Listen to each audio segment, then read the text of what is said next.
Un cordial saludo a todos los oyentes de Radio María. Un día más, con la gracia del Señor, proseguimos el comentario del Catecismo de nuestra Madre la Iglesia. Estamos en la explicación del segundo mandamiento: no tomarás el nombre de Dios en vano.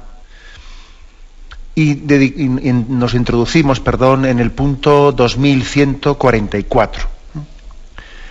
Dice: la deferencia respecto a su nombre expresa la que es debida al misterio del Dios mismo y a toda la realidad sagrada que evoca. El sentido de lo sagrado pertenece a la virtud de la religión. Bueno, y ahora viene una cita aquí del cardenal Newman, que ahora leeremos, pero comienzo este punto recordando algo que ayer mentábamos, ¿no? Ayer me acuerdo que en el punto 2143 leíamos algunos de los salmos que aquí se nos refieren, en los que se habla de cómo tenemos que alabar el nombre de Dios.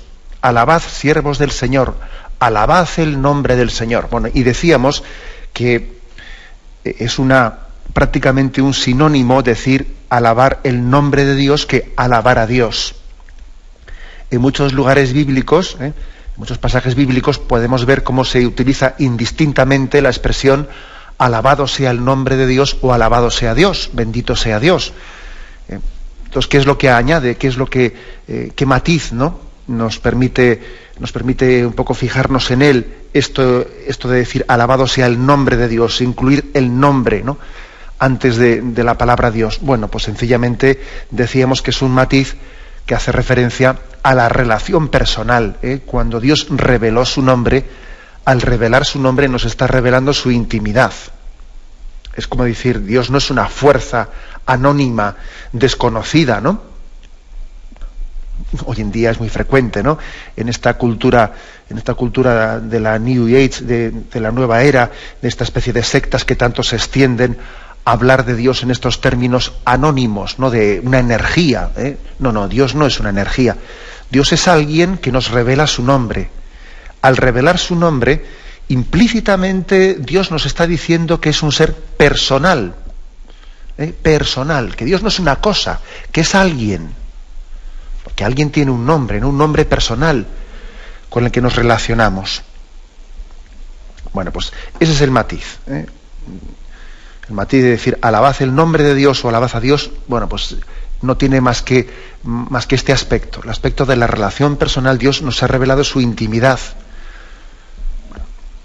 Bien, pues partiendo de ahí, este punto 2144, en lo que quiere incidir es en la importancia del sentido de la trascendencia, la grandeza del nombre de Dios, el sentido de lo sagrado, que pertenece a la virtud de la religión. Entender el segundo mandamiento que estamos explicando, no tomarás el nombre de Dios en vano, es vital que entendamos uno de los dones del Espíritu Santo, que es el santo temor de Dios. El segundo mandamiento está íntimamente ligado con ese don, ¿no?, del santo temor de Dios. Uno de los dones del Espíritu Santo que a veces fácilmente olvidamos, ¿no? La verdad es que yo creo, y además a mí, los que seguís estos programas del Catecismo, ya os dais cuenta que yo procuro insistir todo lo que puedo en este aspecto, ¿no?, del sentido de lo sagrado, el sentido de la trascendencia, ¿no?, porque creo que es una de las cosas, uno de los signos más claros de la secularización. La pérdida del sentido de lo sagrado es uno de los signos más evidentes, ¿no? En España estamos viendo esto con mucha claridad. Es que hay muchos signos, ¿no?, que claramente te ayudan a concluir que nos estamos secularizando por esa pérdida del sentido de lo sagrado, del sentido de la trascendencia. Entonces hay que insistir, ¿no? Yo creo que es importante insistir en cada momento, pues de una manera equilibrada, claro, integrándolo en todo lo demás, ¿no? Integrando en todo lo demás, pero poniendo un especial acento en eso en lo que estamos en crisis. También sin caer en el riesgo de que uno, por insistir unilateralmente en una cosa, olvide las demás. No, eso tampoco, ¿no? El catecismo es muy equilibrado a la hora de exponer todos los aspectos de la vida cristiana, pero yo creo que sí que es importante que desde aquí hagamos ese matiz, ¿no?, de insistencia especial en aquello en lo que especialmente pues nos estamos alejando, ¿no?, o en las carencias especiales que tenemos. Y a mí no me cabe la menor duda que una de ellas es la pérdida del sentido de lo sagrado, del sentido de la trascendencia. Yo he contado en este programa más de una vez, creo, una anécdota que me ocurrió pues estando con unos chicos de confirmación, que les estaba explicando el primer mandamiento. Y claro, tiene una formulación muy solemne ese primer mandamiento, ¿no? Una formulación que solamente se entiende desde este sentido de la trascendencia, ¿no? Amarás al Señor tu Dios con todo tu corazón, con toda tu alma, con todo tu ser. Amarás a Dios sobre todas las cosas, ¿no? Y el comentario que aquel chico me hizo, bueno, pero qué egoísta, ¿no? Todo para él, ¿no? Y me quedé perplejo, ¿no? Entonces me di cuenta, dije, bueno, aquí hay una crisis de pérdida del sentido de lo sagrado y de la trascendencia tremenda, ¿no? A este chaval nadie le ha explicado lo que es el sentido de la trascendencia de Dios. Se piensa que Dios es pues el colegui de enfrente, ¿no? Entonces, ese es un problema, ¿no?, del que partimos.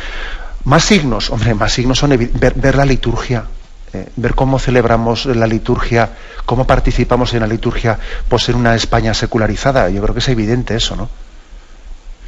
Cuando, si me permitís que comparta con vosotros una experiencia de las Jornadas Mundiales de la Juventud, bueno, que tuvieron lugar pues en Sydney, bueno, uno asiste a las Jornadas Mundiales de la Juventud, ve cómo participan en la liturgia los jóvenes de las distintas partes del mundo, y porque también después, hombre, está uno con ellos en las catequesis, en las celebraciones más pequeñas, particulares, ¿no? Y uno se da cuenta enseguida de que, bueno, de que hay una diferencia tremenda, ¿no?, en los signos exteriores que están dando a entender que tenemos o hemos perdido, tenemos o no tenemos el sentido de la trascendencia, ¿no? Claro, tú les ves a unos hispanoamericanos, ¿no?, rezar y cómo participar en la misa, y claro, no tiene nada que ver. Cómo se arrodillan, cómo están, ¿no? Tú les ves a unos norteamericanos cómo rezan y te das cuenta que no tiene nada que ver, ¿no? O no digamos nada a unos africanos participando de la Eucaristía, ¿no? Su grado de emoción, o ves a unos asiáticos, no digamos nada a unos asiáticos, ¿no? Su sentido de unción. O ves también unos orientales, ¿no? Me refiero de la Europa oriental, de las tradiciones orientales de la Iglesia Católica, ¿no? O sea, enseguida se percibe que la conciencia de trascendencia es muy superior en otros lugares comparando con el nuestro, ¿no? Uno pues fácilmente participa en las liturgias que tienen lugar en este ambiente español secularizado y se da cuenta de que, bueno, pues se asiste a la liturgia pues con mucha mayor ligereza. Llega el momento de la consagración y no se pone de rodillas casi nadie, o una persona un poco mayor, los demás. Justamente igual los que más dificultad tendrían de arrodillarse porque ya son mayores son los que se arrodillan igual, y otros, o sea, y enseguida ves que, bueno, se comulga como quien con una ligereza tremenda. Son signos muy llamativos, ¿no? Hace poco estuve en un encuentro, ¿no?, en un encuentro de un movimiento eclesial así juvenil, ¿no? Y bueno, pues me llamaba la atención pues esto, ¿no?, el ambiente español en la Eucaristía, el ambiente español, pues eso, de poco sentido de lo sagrado, ¿no?, al participar de la Eucaristía, ¿no? Pues unos que van con chancletas en ese ambiente veraniego, otros que van con bañador, otros que van no sé qué, que se ponen de cualquier manera, nadie se arrodilla, nadie no sé qué. Y había allí pues un chico africano que justamente estaba, porque era el presidente internacional, ¿no?, de esa asociación o de ese movimiento eclesial. Y ese chico africano llamaba la atención por cómo participaba en la Eucaristía comparando con todos los demás, ¿no?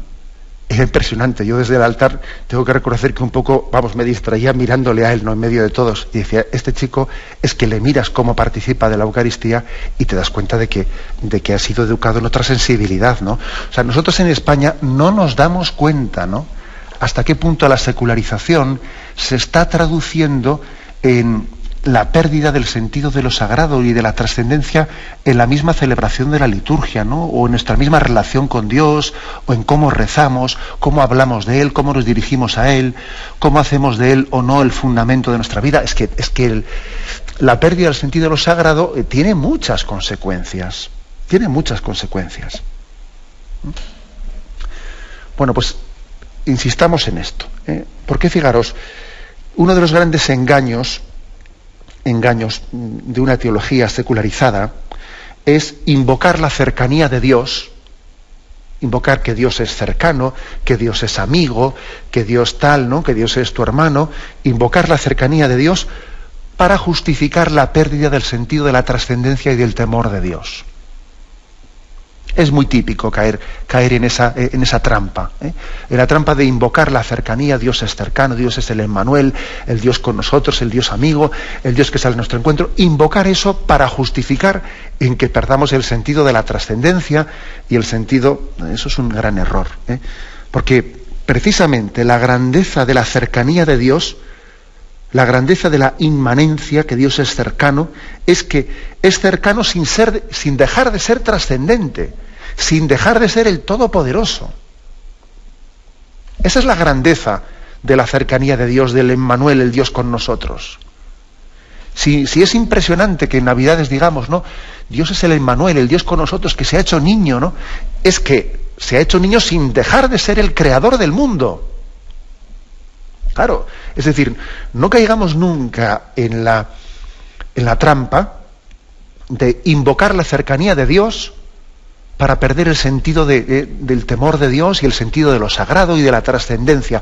No caigamos nunca en esa trampa, porque son dos cosas que vienen unidas, ¿no? Dios es el Emmanuel, Dios es más íntimo a mí que mi propia intimidad. Dios es hermano y es amigo al mismo tiempo que es Padre creador de cielos y tierra, y es juez eterno. O sea, todo ello está integrado, ¿no? en una sola, en la persona del Padre, en la persona del Hijo y en la persona del Espíritu Santo, ¿no? No disociemos una cosa de otra. La trascendencia y la inmanencia de Dios, su grandeza y su cercanía, son un solo misterio, no son dos cosas separables. No son dos cosas separables, ¿no? Por lo tanto, ¿no? Esto que dice aquí el punto 2144, el sentido de lo sagrado, que es muy importante tener el sentido de lo sagrado, ¿no? Que es lo que muchas veces no estamos sabiendo transmitir, ¿no? A las nuevas generaciones, el sentido de lo sagrado, como aquel chico, ¿no? Que decía, qué egoísta, ¿no? Todo para él, no, ese no tenía sentido de lo sagrado, o sea, no se daba cuenta de que Dios lo es todo, de que sin él no somos nada, de que vivimos por el milagro del amor de Dios, que nuestra vida es un milagro inmerecido. Bueno, pues, por lo tanto, ¿no? La falta del sentido de lo sagrado, que se traduce pues, en unas formas secularizadas, que uno pues, habla de Dios o reza a Dios o celebra la misa, con unas formas externas en las que parece que está en un bar, no tiene ningún sentido externo no traduce externamente de ninguna forma, ¿no? Esa conciencia de estar ante algo grande, ¿no? A ese chico africano al que yo me he referido antes, ¿no? Que le veía rezar, uno le veía desde fuera, cómo rezaba, cómo agachaba la cabeza, cómo tenía sus manos juntas, como tal, y uno decía, cualquiera, si aquí apareciese una persona ante esta asamblea que no tiene fe para nada, que nadie le ha hablado, ¿no? De lo que es la misa ni nada, y viese esta asamblea, al ver a este chico africano cómo reza, percibiría, este chico, este africano, por la forma en la que está rezando, o sea, por la forma en la que está colocado y tiene las manos puestas, y está viviendo algo muy importante para él. Él debe de estar percibiendo una experiencia muy trascendente, muy importante, a tenor de lo que uno percibe de él desde fuera. Sin embargo, igual miraría a los demás, y a los demás diría, estos se lo están pasando, no sé, pues están aquí muy relajados, muy tal, pero no parece que estén asistiendo a nada trascendente en sus vidas. O sea, es que es así. Entonces, la falta del sentido de lo sagrado,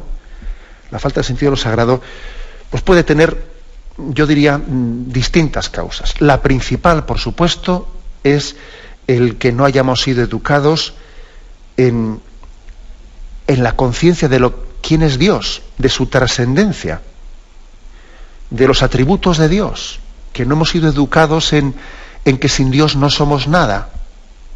Esa es la primera causa de que hayamos perdido el sentido de lo sagrado, en no haber sido claramente educados en que nuestra vida es un regalo inmerecido. Existimos, mi existencia es ya un regalo inmerecido.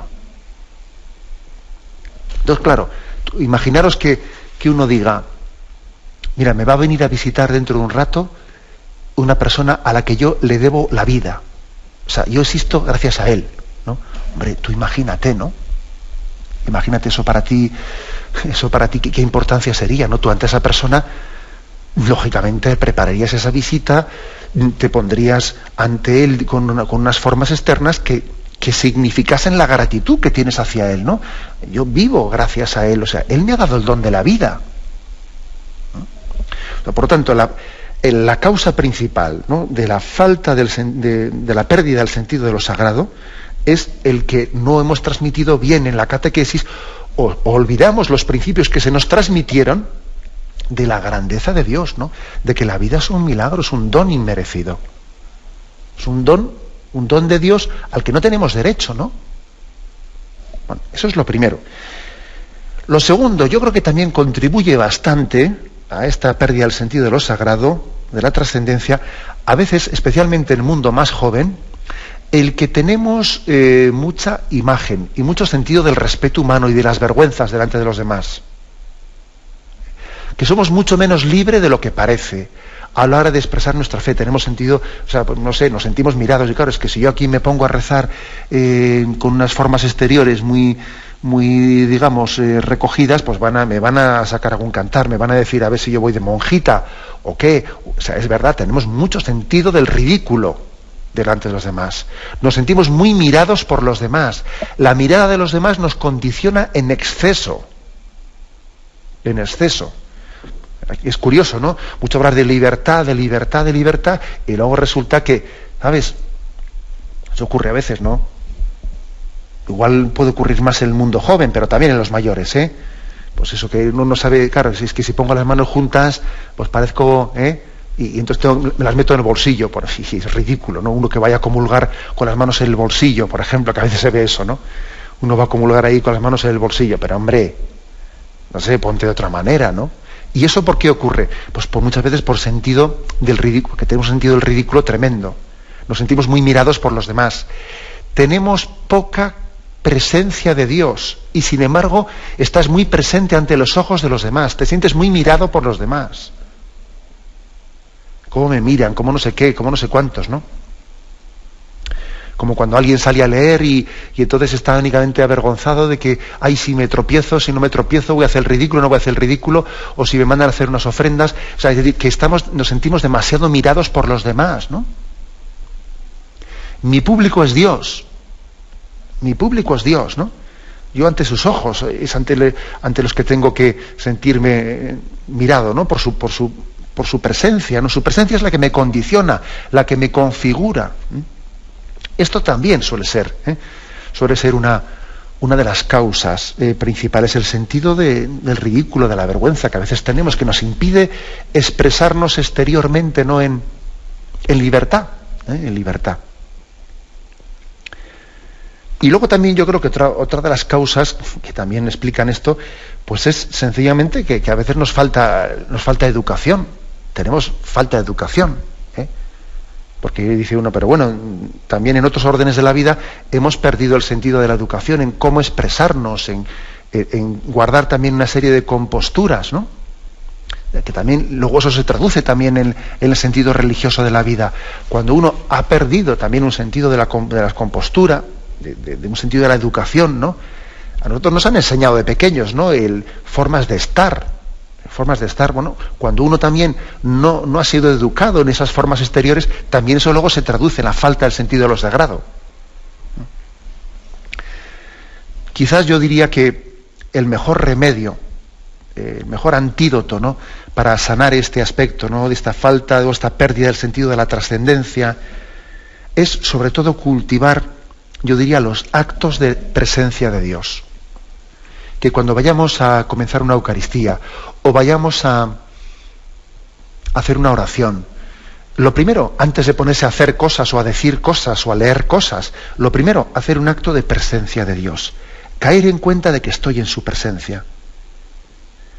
De que estoy en presencia de mi Creador, de mi Padre, de mi Redentor. Y una vez que estamos en su presencia, una vez de que nos sentimos mirados por Él, ¿no? Porque la oración es importante, sí, es hablar con Dios, pero es importante que antes de que yo le diga cosas, o lea cosas, o escuche cosas, lo primero es caer en cuenta de que estoy delante de la trascendencia de Dios, delante de su grandeza, ¿no? Hacer ese acto de presencia de Dios. Creo que eso nos ayudaría mucho a que luego el resto de las cosas que hagamos las hagamos con otro espíritu, no de una manera mecánica, que esto no está pam, pam, pam, pam, pam, ¿no? Que parece que podemos hacer oraciones de manera mecánica. No, mira, vete, antes de empezar a leer, decir cosas, párate un momento, párate unos segundos, haz un acto de presencia de Dios. Cae en cuenta de ante quién estás, a quién te vas a dirigir, quién te va a hablar. Eso es que es importante, ¿no? Si no podemos, nuestras liturgias y nuestras oraciones pues pueden ser mecánicas, y entonces cuando algo es mecánico, pues acaba transmitiendo, pues sencillamente, pues una trivialidad, una trivialidad.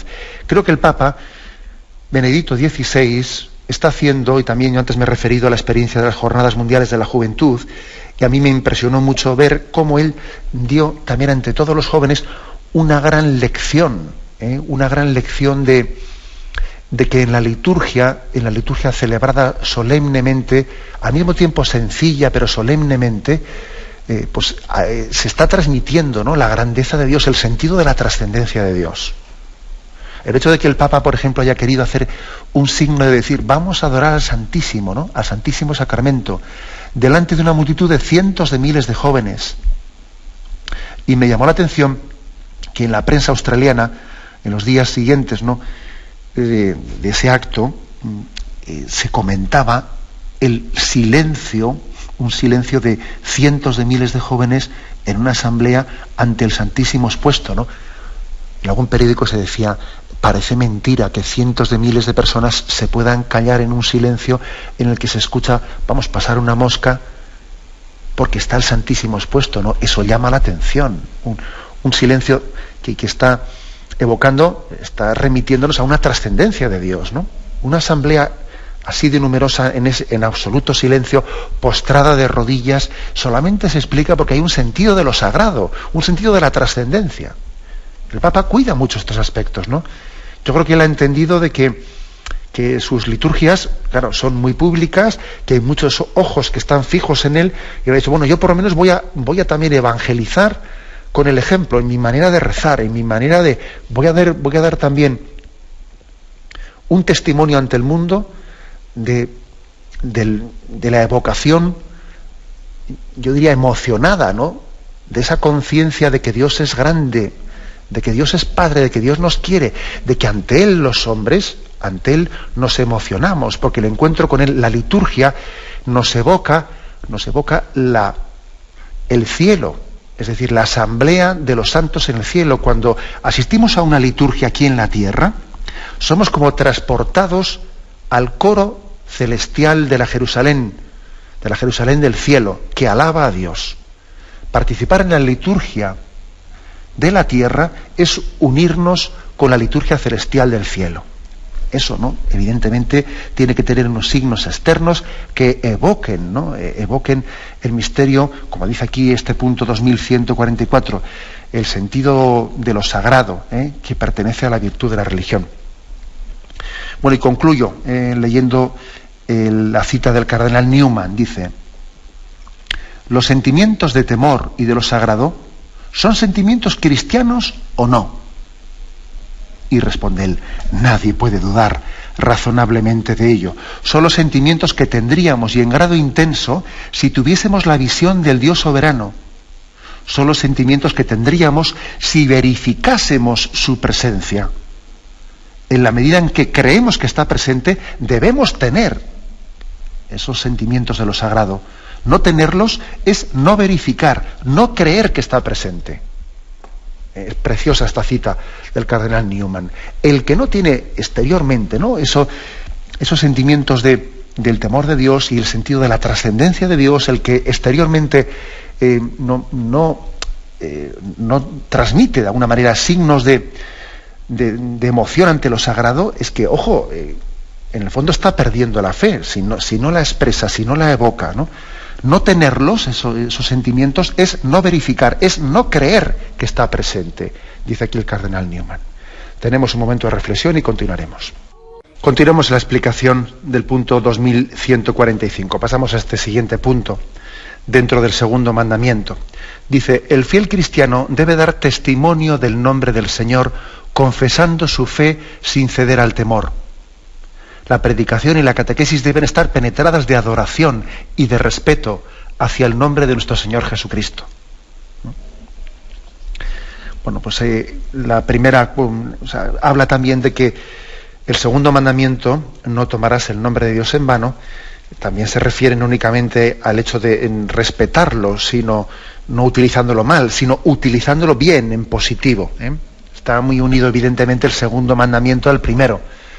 El segundo mandamiento es una consecuencia del primero. Si uno ama a Dios sobre todas las cosas, no toma el nombre de Dios en vano, ¿no? Dar testimonio del nombre del Señor, sin ceder a temores. Es que es curioso, cuando el hombre no tiene el santo temor de Dios, está lleno de temores. Es así. Los miedos humanos, miedo al ridículo, miedo a que me rechacen, miedo al que dirán, miedo a esto, miedo a meter la pata, miedo al fracaso, miedo a no sé qué. Todos esos miedos, en el fondo, es porque no tenemos el santo temor de Dios. Cuando uno no le preocupa lo que debiera de preocuparle, lo que Dios piense de mí, le empieza a preocupar mucho más de lo debido lo que los demás piensan de uno. Es que eso es así. Ya está, ¿no? Es que es así la cosa.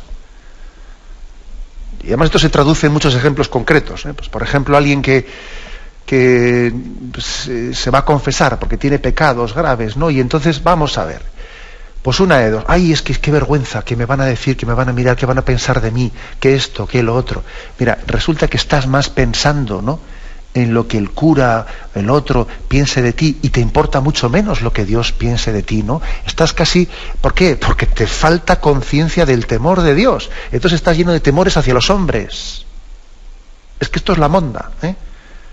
O sea, si perdemos el santo temor de Dios, estamos llenos de temores hacia los hombres. Sentidos del ridículo, respetos humanos, qué piensan de mí, que no sé qué. Pero tú olvídate de los demás, hombre, que tu público es Dios. Que es ante Él, no ante quien respondes. Es ante Él. Él es tu Padre, y los demás, el cielo, los demás van a pasar, hombre, van a pasar de ti. Entonces, esto es clave, ¿no? Y esto se suele traslucir claramente en el tema del testimonio. En el tema del testimonio, pues porque el hombre, cuando no tiene el santo temor de Dios y cuando está lleno de temores y de sentidos de ridículo, y tiene mucha imagen delante de los demás, pues tiene gran dificultad de dar testimonio de su fe. Se avergüenza de ella, ¿no? Se avergüenza. O se refugia en falsos argumentos. Por ejemplo, un falso argumento, una trampa muy frecuente, suele ser la del recurso a un supuesto interiorismo. ¿Qué quiero decir con esto? Que lo importante es lo interior. Lo importante es lo interior, ¿sabes? No importa que las cosas exteriormente tú lo que digas, lo importante es lo que sientas en el corazón. Entonces eso es ser creyente. Ser creyente no, de poco sirven el decir palabras bonitas delante de los demás, ¿no? No, lo importante son tus sentimientos, lo que dentro de ti llevas y expresas, ¿no? Eso es falso. Es falso, ¿no? No se puede disociar el interior del exterior de esa manera, ¿eh? También en los primeros siglos, cuando existía aquella persecución hacia los cristianos, algunos cristianos, ¿no?, pues que lógicamente tenían temor, ¿no?, ante el peligro de ser martirizados, pues pretendían también justificar el hecho de que adjurasen, ¿no?, o fuesen apóstatas, diciendo, bueno, pero yo dentro de mí, yo, aunque exteriormente he dicho que rechazo a Jesucristo, yo dentro de mí sí que creo en Él. No, y la Iglesia les decía, no, majo, eso no sirve. A ver qué es eso de decir, yo dentro de mí creo en Jesús, aunque fuera diga que apostato de Él para salvar el pellejo. No vale, lógicamente no vale. O sea, si yo soy testigo de Cristo, tengo que ser capaz de confesarle con mi vida entera, con mi cuerpo entero, ¿no? Y entonces no cabe decir, dentro de mí creo en Dios, pero por fuera apostato de él. No, hombre, la Iglesia lógicamente no admitía tal disociación. Tampoco hoy podemos hacerlo, ¿no? En primer lugar, porque si yo tengo un sentimiento dentro de mí de que creo y amo a Dios como mi Padre, esa conciencia interior no es tan verdadera si no soy capaz de expresarla exteriormente. Si yo tengo un sentimiento interior que no expreso exteriormente, al final no es tan verdadero. Claro, es así, ¿eh? Hay muchos refranes aquí, que esto nos lo subrayan. De la abundancia del corazón habla la boca. Claro, es así. Ese refrán, ¿qué quiere decir? Hombre, que a mí no me digas que tienes el corazón lleno de unos sentimientos si exteriormente expresas los contrarios, ¿no? No, porque esa disociación no nos la creemos. No nos la creemos. Y si en un momento determinado la mantienes, vas a ver tú, con el paso del tiempo, cómo tus sentimientos interiores, a base de no expresarlos, a base de no superar tus miedos, ¿no?, y tus respetos humanos para expresarlos exteriormente, vas a ver cómo acabas traicionándolos. Y cómo esa fe interiorista que tenías acaba no siendo fe, acabas no creyendo en ella. Es así, por lo tanto, no se puede disociar la interioridad también de las manifestaciones externas, ¿no? Y luego además es que hay otra razón, ¿no?, otro motivo por el que estamos llamados a dar testimonio.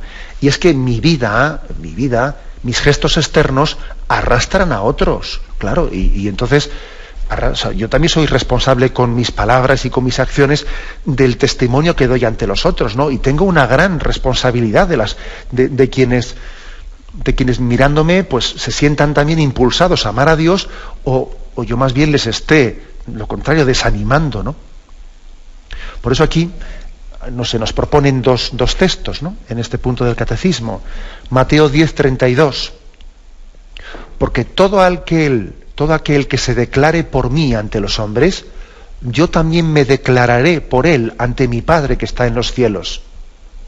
Pero a quien me niegue ante los hombres, lo negaré yo también ante mi Padre que está en los cielos. Es así, ¿eh? La verdad es que pocos pasajes evangélicos pueden ser más claros por parte del Señor, ¿no? Al que me confiese a mí delante de los hombres, también yo le confesaré al Padre. Al que me niegue a mí delante de los hombres, también yo le negaré delante del Padre. Hombre, la verdad es que más claro no puede ser, ¿no? O sea, tenemos una responsabilidad grande, ¿no? Porque nuestra vida arrastra la de otros. La prueba es que si nosotros tenemos fe, la tenemos gracias a que ha habido en nuestra vida pues padres o personas o familiares o sacerdotes que gracias a su testimonio han arrastrado nuestra fe. Si yo en vez de testimonios hubiese tenido antitestimonios, ¿no?, pues posiblemente no tendríamos la fe que ahora mismo estamos aquí profesando. Nuestra fe es gracias a que ha habido testigos que han dado el do de pecho. Bueno, pues yo tengo también esa responsabilidad detrás mío, ¿no? Si yo no testimonio, puede haber personas, ¿no?, a las que yo estoy escandalizando. Y la verdad no hay nada más grave, ¿no? No hay nada más grave que nosotros seamos causa de que alguien se aleje de Dios. No hay nada más grave en esta vida que eso. Mira, podrás meter la pata en muchas cosas, yo qué sé, tener fracasos, las cosas salgan mal, pero todo eso es tonterías comparando con la gravedad de que nosotros seamos causa de que alguien se aleje de Dios. Que eso es el pecado de escándalo, ¿no? El que alguien se aleje de Dios por nuestro motivo, por nuestro antitestimonio. Tenemos que pedirle a Dios muchas veces, Señor, que por mi causa nadie se aleje de ti. Y al revés, la mayor obra, la obra más grande, ¿no?, que puede realizar un cristiano en esta vida es ser instrumento de Dios para acercarle a alguien a Dios. Ser instrumento de Dios, ¿no? Mira, esa es la obra más grande. Todo lo demás pasará. Imagínate a alguien que dice, mira, pues fue el ingeniero que construyó el puente de no sé qué. Pues sí, muy bien. Sí, vas a ver tú ese puente dentro de 2 o 3 siglos, ¿dónde está? Pues fue el autor de no sé qué. Sí, de eso nos olvidaremos perfectamente, ¿eh? o fue no sé qué, sí, ¿y eso de qué sirve? ¿De qué sirve comparando con la vida eterna? Sin embargo, ser instrumento de Dios, para que alguien se acerque a Dios, eso tiene una trascendencia eterna. Sabéis también que la Sagrada Escritura dice, ¿no? Quien salva el alma del prójimo, salva la suya propia. Eso tiene una trascendencia, ¿no? Pues uno de los motivos por los que estamos llamados a dar este testimonio que vence temores humanos, ¿no? Es también por el compromiso que tenemos público, porque en la Iglesia profesamos nuestra fe públicamente, y lo dice aquí, en otro texto que nos ofrece el Catecismo, 1 Timoteo, capítulo 6, versículo 12. Dice: combate el buen combate de la fe, conquista la vida eterna a la que has sido llamado y de la que hiciste solemne profesión delante de muchos testigos. Fijaros cómo se subraya esto. Ojo que tú has hecho profesión de tu fe solemne delante de muchos testigos. Cuando uno se confirma, cuando uno, pues en tantos sacramentos, la Iglesia pide que tú hagas el bautismo de adultos también, por supuesto, ¿no? En la confirmación, en tus pasos, en la iniciación cristiana, y en el fondo, cada vez que celebramos la Eucaristía, hacemos una profesión solemne de nuestra fe delante de los demás.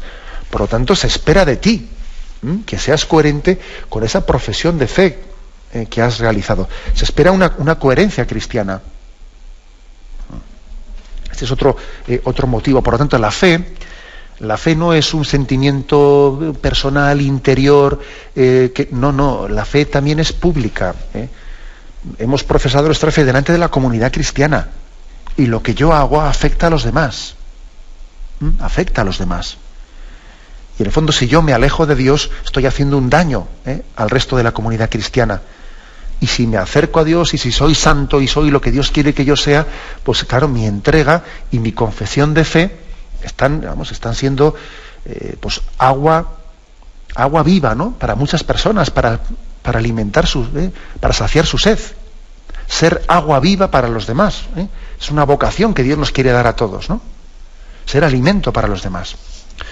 Bueno, pero yo sobre todo subrayaría el que el Catecismo aquí está diciendo que para dar testimonio es importante decir no ceder a los temores.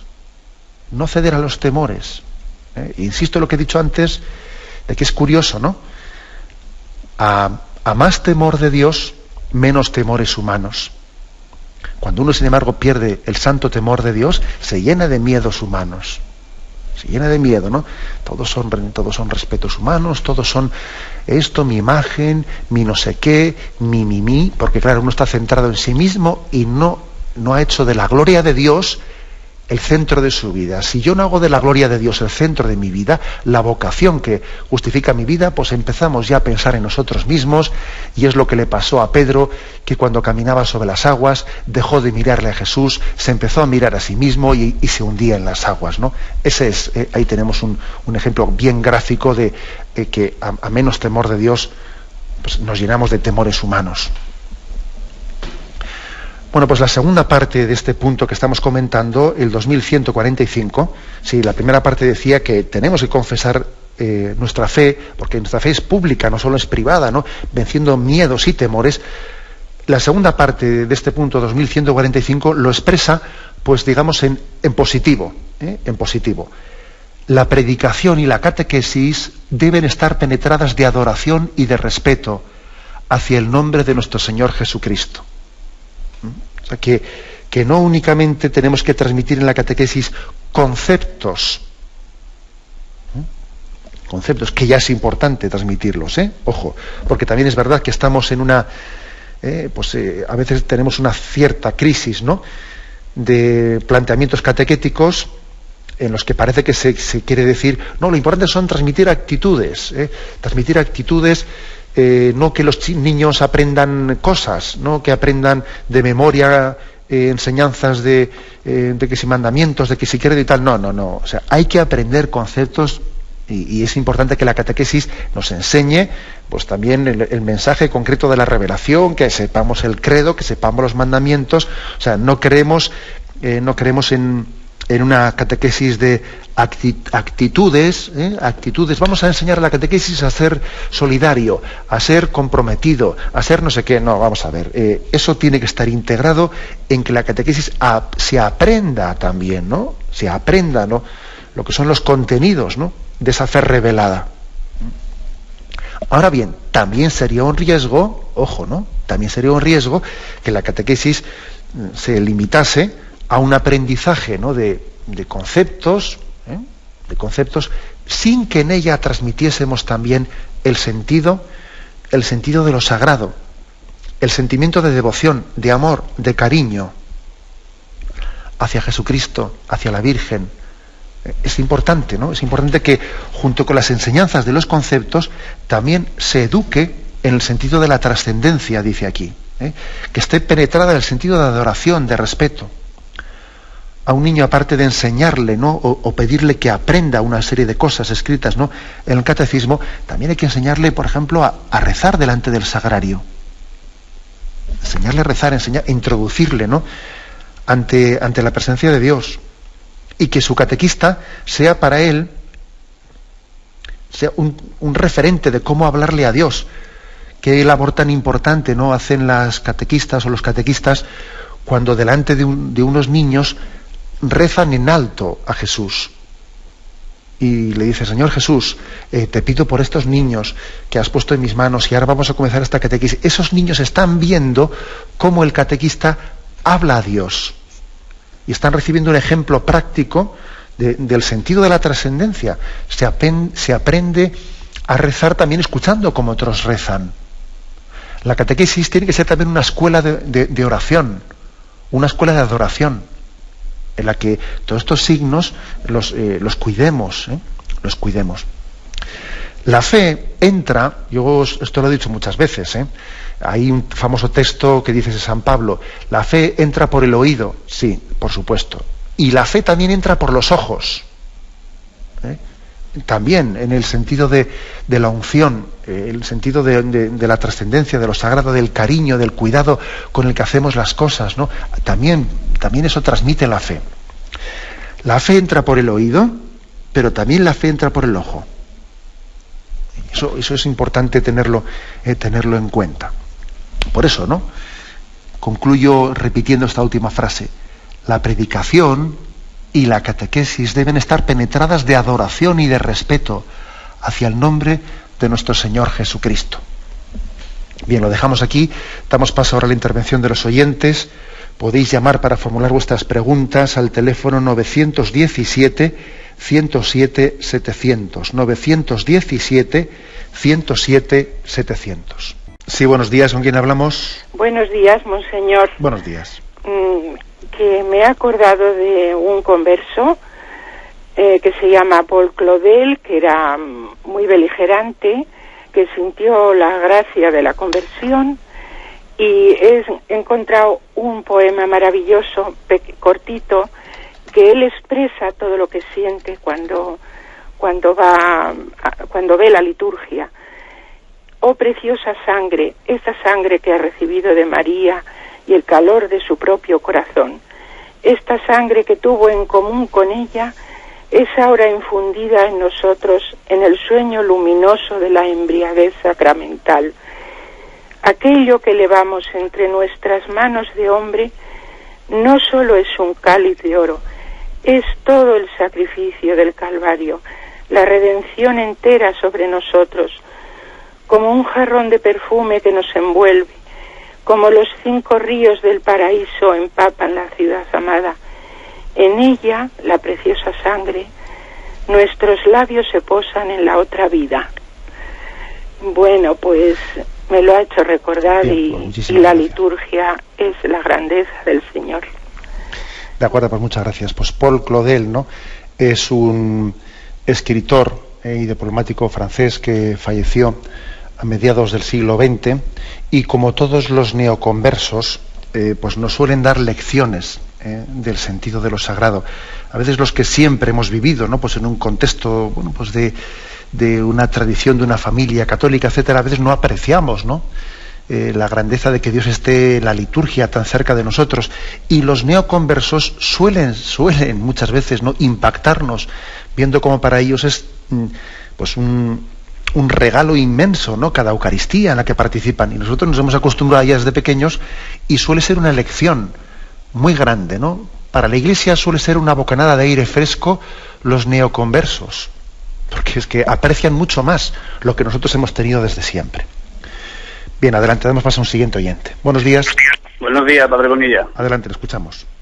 Pues mire, yo llamo desde Cádiz y quería hacerle una pregunta. Pues yo le pregunto, ¿cuál es el motivo, la causa que tan desgraciadamente lleva al ser humano a que Cristo sea precisamente escándalo y condenación de las almas? Por ejemplo, el propio Lucifer se condenó. Judas parece ser que también por la traición se condenó. Y en los últimos tiempos en los que vivimos, también dice la Escritura que vienen los ángeles del Señor y que van segando el trigo de la cizaña y lo echan al fuego eterno. ¿Cómo es posible que en el ser humano se produzca esta gran paradoja o desgracia? Ahora yo le digo también, ¿en qué se parece el ser humano a un molino de viento o a un ventilador que se mueve eléctricamente? Ahí le dejo la pregunta, Padre. Buenos días y gracias. Bueno, lo segundo, la verdad es que no sé un poco por dónde puede ir el tema de esa comparación que hace. Pero con respecto a lo primero, Jesús se presenta en la Sagrada Escritura como signo de contradicción, que deja al descubierto lo que estaba encubierto. Es decir, claro, ante Jesucristo, cuando Él viene a proclamar el mensaje de la salvación de Dios Padre de una manera clara, diáfana, ¿no?, transparente, cuando Él llega a decir, el que no está conmigo está contra mí, el que no recoge conmigo desparrama, es decir, cuando Jesús proclama claramente, ¿no?, ese mensaje de la salvación, claro, es un momento en el que hay que tomar postura, ¿no? Por eso se dice que es signo de contradicción. Ante Él, algunos pues toman, ¿no?, esa opción de perdición, y otros se adhieren a Él plenamente, ¿no? Él deja al descubierto lo que estaba escondido, ¿no? Quiere decir que antes de Jesucristo también existía el pecado, también existía el riesgo de la condenación. También lo que ocurre es que Jesús, al venir cuando uno hace luz, la luz hace que se distinga más claramente pues lo que es la bondad de la maldad. Antes también existía bondad y maldad. Lo que ocurre es que la falta de luz hacía que quedase todo más encubierto. Por eso Jesús, que Él ha venido a salvar al mundo, y Él no ha venido a condenar, sino a dar vida, claro, en la medida en que Él es rechazado, no es Él el que condene a nadie, todo lo contrario, Él ha venido a dar vida al mundo. Pero claro, cuando uno rechaza una salvación tan claramente ofrecida, queda más patente, lógicamente, su perdición. Bien, adelante, damos paso a un siguiente oyente. Buenos días. Buenos días. Buenos días. Mire, padre, bueno, aparte de que la catequesis me ha hecho mucho bien, yo quería preguntarle una cosa que no sé si será un disparate, pero es que lo llevo pensando mucho tiempo. Por ejemplo, esta mañana cuando yo rezaba el rosario y eran los misterios de dolor, pues yo pienso que como para Dios no existe el tiempo, Dios Padre es un eterno presente todo. Yo en mi oración, cuando yo tengo algún sufrimiento o algún dolor, pues yo le pido al Padre que le ofrezco ese dolor para que a Jesús en su pasión no le duela tanto. Para que claro, tuvo un dolor tan grande, digo, pues poner yo mi granito de arena para que a él no le doliera tanto. Y digo, yo no sé si eso, ¿qué le parece? Bueno, la verdad es que es cierto que forma parte también de la fe católica el hecho de que Jesús en su vida, Él sufrió, además también lo dice el catecismo en algún punto que ahora no soy capaz, lógicamente, de buscar así de memoria, pero que Jesús en su vida también nos conoció a cada uno de nosotros, y se entregó pensando en cada uno de nosotros. Por lo tanto, también nuestra vida, nuestro pecado, fue para Él un peso, o nuestra vida de santidad fue un alivio para Jesús. Una vida santa es un alivio para Jesús, que le alivia, ¿no? que le conforta, al mismo tiempo que nuestro pecado también es un peso para Jesucristo. Yo lo entendería así. Yo creo que usted igual lo ha referido de una manera muy física, ¿no? Pensando un poco en los sufrimientos físicos de Jesús. No olvidemos de que los sufrimientos principales de Jesús no son tanto los físicos, siendo terribles, ¿no?, los sufrimientos de la pasión, sino que los sufrimientos principales de Jesús es sus sufrimientos morales por cargar con nuestro pecado personal. Luego nuestra vida de santidad es un alivio a Jesús, le alivia, le ayuda, ¿no?, le conforta para llevar su cruz, ¿no? Hacemos de cirineos con Jesús cuando tenemos una vida santa, y entonces le estamos ayudando a Jesús a llevar la cruz del pecado del mundo. Adelante, vamos a pasar a una siguiente llamada. Buenos días. Buenos días, padre. Buenos días. Bueno, muchas gracias por todos estos maravillosos momentos, incluso a las 2 de la mañana los suelo ver.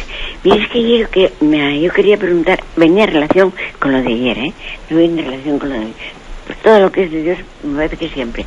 Mira, es que yo quería saber por qué en todos sitios de la Sagrada Escritura y todo eso cambian tanto, según la época o lo que sea, el nombre referido a Dios. Yahvé, Adonai, Jehová, no sé qué, Sabaoth. Bueno, lo cambia mucho. Y yo quisiera saber por qué. O es que son traducciones, o es porque lo que dijo él a Moisés, yo digo que dijo, yo soy el que soy, es que es más cerca de Yahvé, de Yahvé. Más fácil de traducir de Yahvé.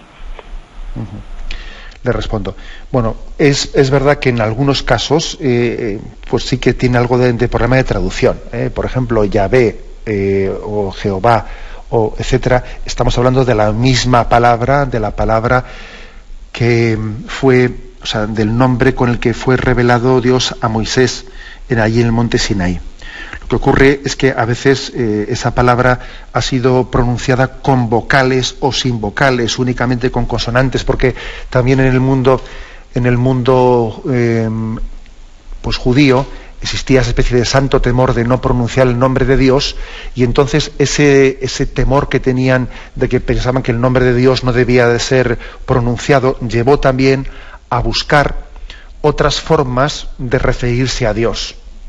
O sea, es decir, otros nombres de Dios como Adonai, que ha dicho usted, etcétera, y otra serie de nombres, también pudieron tener una causa en el mundo judío, que era el no pronunciar directamente el nombre de Yahvé, porque les parecía que era tan grande el nombre de Dios que no tenía que ser pronunciado por el hombre. Ese es uno de los motivos porque la Sagrada Escritura a veces se recurre a otros nombres. Bueno, pero yo creo que no hay que darle a ese tema, no es un tema de confusión, porque como veis, cuando vino Jesucristo a revelar que Yahvé era Padre nuestro, allí el problema no estaba o sea, todo el mundo entendió claramente a qué se estaba refiriendo. Estaba refiriendo al único Dios, creador de cielo y tierra, ¿no? Nosotros igual podemos tener un cierto lío en esto, pero cuando Jesús vino a ser el revelador del Dios de Israel, estaba claro que estaba llamándole a Yahvé, le estaba llamando Abba, Padre. Luego, digamos, esa cierta confusión que uno puede tener ahora porque desconoce ese mundo judío, allí no existía. O sea, es decir, estaba claro que Jesús, al Dios trascendente creador, al Dios de Israel, al Dios de Abraham, al Dios de Isaac, al Dios de Jacob, le estaba llamando Abba, Padre, ¿no? Lo cual suponía que la trascendencia de Dios había llegado al hombre y en Jesucristo nos había sido mostrada. Bien, me despido con la bendición de Dios Todopoderoso, Padre, Hijo y Espíritu Santo. Alabado sea Jesucristo.